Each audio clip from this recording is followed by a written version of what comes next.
मीनल मेहुल को कॉल करके अपने घर बुलाती है और बताती है कि उसके हीरे की अंगूठी जो उसने उतार कर बेड के ड्रॉर में रखी थी वो चोरी हो गई है। ये सुनकर मेहुल तुरंत उस ड्रॉर को चेक करता है। उसमें लॉक लगा हुआ होता है। मीनल बताती है कि वो ड्रॉर को हमेशा बंद रखती थी और चाबी अपने पास रखती थी, पर पता नहीं कैसे चोरी हो गई। मेहुल समझ जाता है कि किसी ने पहले चाबी चुराई और फिर अंगूठी चुराई। मेहुल घर में मौजूद सभी लोगों को बुलाता है और उनसे पूछताछ करता है। माली कहता है, मैं तो अपने काम में व्यस्त रहता हूँ, मैं तो मैडम के कमरे में भी नहीं जाता हूँ।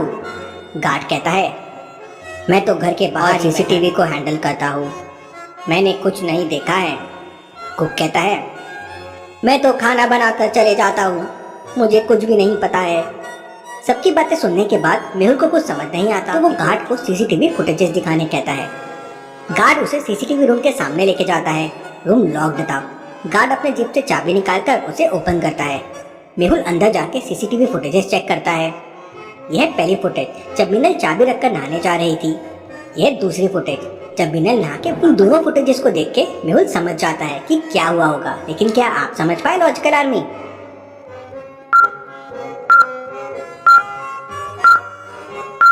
चाबी की पोजीशन बदल गई है। ऐसा कैसे पॉसिबल है?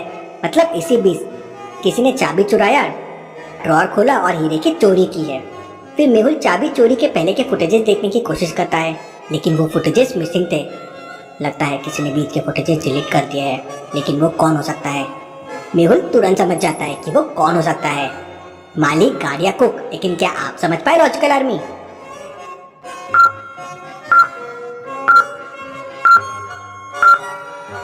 सीसीटीवी रूम लॉक था और चाबी गार्ड के पास थी। मतलब सिर्फ गार्ड को उस रूम का एक्सेस था। मतलब सीसीटीवी फुटेजेस को डिलीट सिर्फ गार्ड ही कर सकता था। मेहुल समझ जाता है और उसे पकड़ लेता है और उसके पास से अंगूठी भी मिल जाती है। इसी बात पे जल्दी से वीडियो को लाइक कर दीजिए। चलिए अगली पहेली देखते हैं। एक लड़की शॉपिंग मॉल के अंदर जाती है। शॉपिंग मॉल के मेन गेट पर एक मशीन लगी हुई थी जिसमें उस लड़की की हाइट 150 सेंटीमीटर दिख रही थी। थोड़ी देर बाद वो लड़की शॉपिंग करके वापस बाहर आती है तो मशीन में उसकी हाइट 148 सेंटीमीटर शो हो रही थी। गेट पर खड़ा सिक्योरिटी गार्ड ये देखकर हैरान रह जाता है। थोड़ी देर पहले हाइट 150 सेंटीमीटर थी और अब 148 सेंटीमीटर कैसे हो गई? हाइट कम कैसे हो सकती है? क्या हुआ होगा लॉजिकल आर्मी? क्या आप सोच के बता सकते हैं?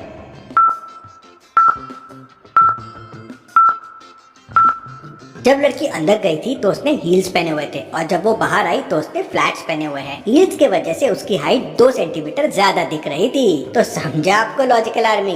चलिए अगली पहेली देखते हैं। शादी में सभी लोग बैठकर खाना खा रहे थे, लेकिन तभी अचानक लाइट चले जाती है। अंधेरे में सब पे रसगुल्ले की बारिश होने लगती है। किसी के मुंह पे रसगुल्ला पड़ता है तो किसी के शर्ट पे तो किसी के बालों पर। सब एकदम चिकट हो जाते हैं और तभी अचानक लाइट आ जाती है। अब सबके हाथ चेक करते हैं तो किसी के भी हाथ चिकट नहीं होते हैं। तो सवाल ये था कि किसने रसगुल्ले फेंक के मारा? लॉजिकल आर्मी, क्या आप इस सीन को देख के बता सकते हैं रसगुल्ले किसने फेंक के मारा होगा? सोचिए सोचिए लॉजिकल आर्मी।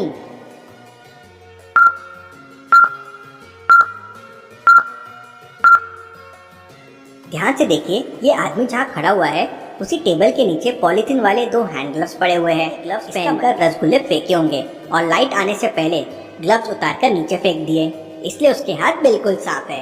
तो क्या आप ये सॉल्व कर पाए थे? मुझे कमेंट में बताइए। चलिए अगली पहेली देखते हैं। मेहुल के पास एक दिन राजीव नाम के एक आदमी का फोन आता है और वो मेहुल को बताता है कि उसके घर में चोरी हो गई है। मेहुल उसके घर में पहुंच जाता है तो वो मेहुल को बताता है कि जब वो ऑफिस से वापस आया तो उसने देखा कि उसके घर से एक एंटीक मूर्ति चोरी हो गई है। राजीव को 3 लोगों पे शक होता है तो मेहुल तीनों को बुलाता है और चोरी के वक्त वो क्या कर रहे थे वो उनसे पूछता है। तो रवि कहता है, मैं यहाँ काम करता हूँ, अपना काम करके घर चला गया था और सो गया था, मुझे कुछ नहीं पता है। समीर कहता है, मैं अपने घर पे था, आप मुझ पे शक क्यों कर रहे हो? मैं क्या आपको शक्ल से चोर लगता हूँ? तारा कहती है, मैं तो राजीव से मिली भी नहीं हूँ, ऑफिस से सीधा मूवी देखने चले गई थी, मुझे इस मूर्ति चोरी के बारे में कुछ नहीं पता है। मेहुल सबकी बातें सुन समझ जाता है कि चोर कौन है। लेकिन क्या आप समझ पाए लॉजिकल आर्मी? फटाफट आपका आंसर मुझे कमेंट करके बताएं।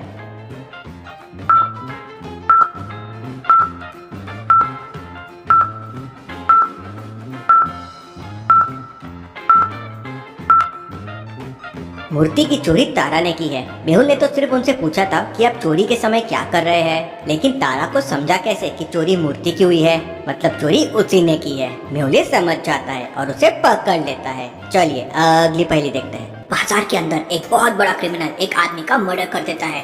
मेहुल को ये बात पता चल जाती है और मेहुल तुरंत वहाँ पहुँच जाता है। मेहुल वहाँ बहुत सारे लोगों से पूछताछ करता है, लेकिन डर के कारण कोई क्रिमिनल का नाम नहीं बताता। तभी एक बच्चा वहाँ हिम्मत करके मेहुल को एक पेंटिंग देता है जिसपे एक महिला की उंगलियां बनी हुई थी। पेंटिंग देखते ही मेहुल समझ जाता है कि बाजार में खड़े लोगों में खूनी कौन है। तो क्या आप समझ पाए लॉजिकल आर्मी?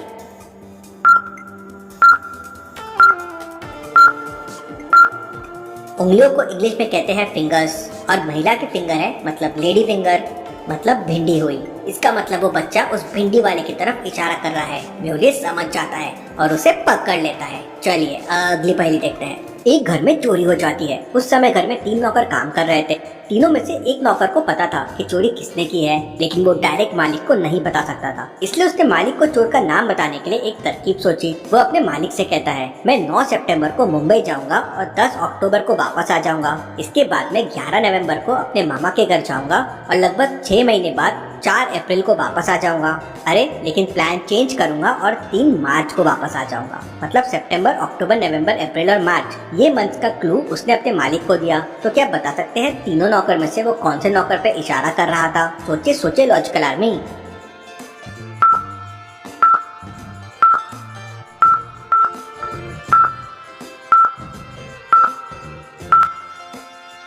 सारे मंथ्स का इनिशियल उठाइए, SONAM, मतलब हो गया सोनम। वो नौकर सोनम का नाम बताना चाहता था। मालिक ये समझ जाता है और उसे पकड़ लेता है। चलिए अगली पहेली देखते हैं। एक घर के अंदर चोरी हो जाती है। उस समय घर पे 3 नौकर काम कर रहे थे। पुलिस तीनों नौकर से पूछताछ करती है। पहला नौकर कहता है, सर मैं तो उस समय बैंक से पैसे निकालने गया था, मैंने चोरी नहीं की है, ये देखिए मेरी ट्रांजैक्शन डिटेल है। सर मैं तो ATM में कैश निकालने गया था, मैं घर पे नहीं था, ये देखिए कैश।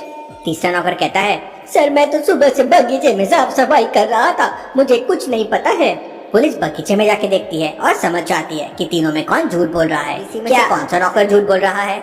सोचिए सोचिए लॉजिकल आर्मी।